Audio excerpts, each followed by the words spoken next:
respond to that because I think I have to. First, this is the process. The council is intentionally left out of the procurement process always. We're never in it.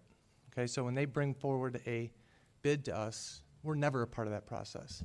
That's done intentionally because you don't want to have political influence when it comes to purchasing.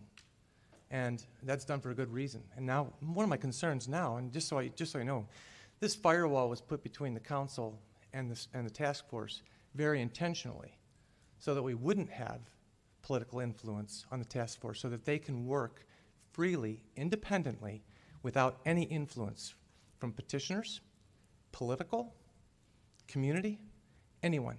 These are community leaders who I believe are beyond reproach. These are leaders in our community, all of them. And the neighbors, I'm sure, are leaders in their own right. I mean, they're not, the neighbors are not necessarily leaders of local agencies, but they are neighborhood members who have a direct interest. Very diversified group of people.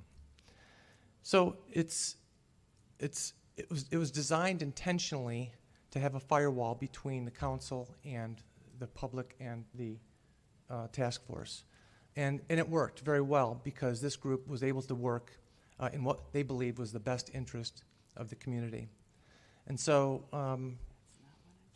the information that Councilwoman Anderson mentioned is absolutely true. All of us were recently told this, you know, the decisions that were made. I never saw a proposal. I never met with a task force member. I never attended a meeting other than the orientation to welcome them and thank them. It was done completely independent of the city council, and that was intentional. Now my concern is this,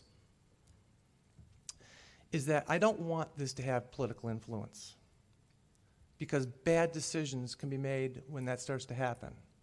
Already we have a member of the community, a member of the public, probably likely here in fact, who works, her husband, or the man's wife is the manager of Anderson Bookstore, who has gotten involved politically with the community, handed out a letter to all the neighbors, which I assume most of you received. And that has a bad taste in it for me, because now we're having political involvement on a process that's supposed to be pure and void of that. So that's a problem. So I have